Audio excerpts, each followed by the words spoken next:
Rowe from Sierra Bright Dot Fly Fishing Guide Service. I've been teaching, guiding, writing, and lecturing on the Eastern Sierras since 1982. Let's get to this week's fly fishing report. Well, spring is here, and of course with spring, we got wind. 10 feet of it from this storm. Well, little storms are coming through, typical spring. Not getting much precipitation, but we're definitely getting the wind.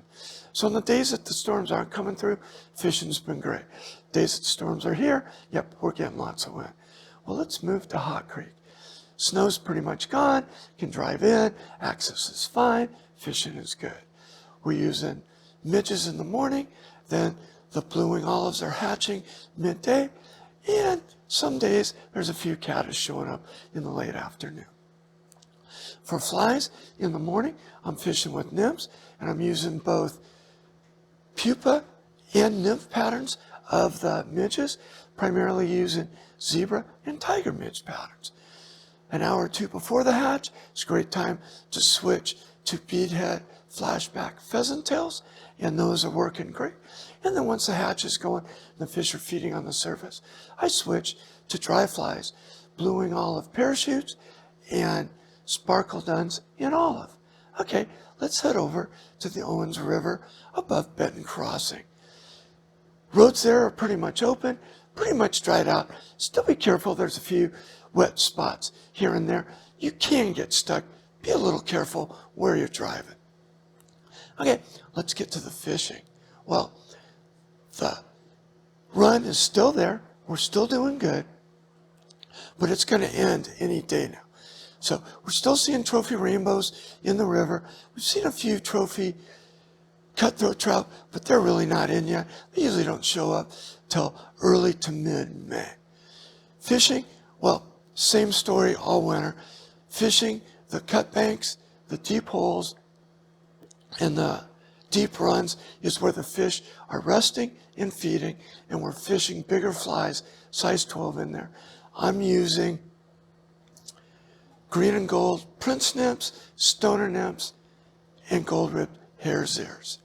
And those flies fished on the bottom where the fish are resting is what's going to produce your fish. You just have to cover the water and find where the fish are. Some days we cover a lot of water, some days we just hit a pool or two and find plenty of fish to feed. All right, let's head down the road to the Owens Valley. Owens River, lower Owens section from Pleasant Valley Dam to Five Bridges, while trout section is where I'm doing all my winter fishing. And it's been great all winter and continues to be great. Midges in the morning, followed by blue-wing olives, and if you're in the lower third of the section, you're going to run into a great caddis hatch. Well, same patterns in there. Starting off in the morning, fishing with midges, then switch to a beaded flashback pheasant tail or an olive quilligon in sizes 16 or 18. Then for the dry flies, we're fishing blue-wing olive parachutes, and then we're also fishing with sparkle duns. Then in the late afternoon, if you're in that section, we're fishing with caddis patterns in gray in size 18. All right, Bishop Creek Canal. It is my favorite water, but I'm not fishing much right now because it is at its absolute lowest. Clear water, fish are super spooky. What I'm primarily doing in there is fishing with dry flies. And a little hack, I use a size 16 Adams parachute and put the size 18 or 20 dry flies behind it so they're easier to see the little fly because I can find the big fly.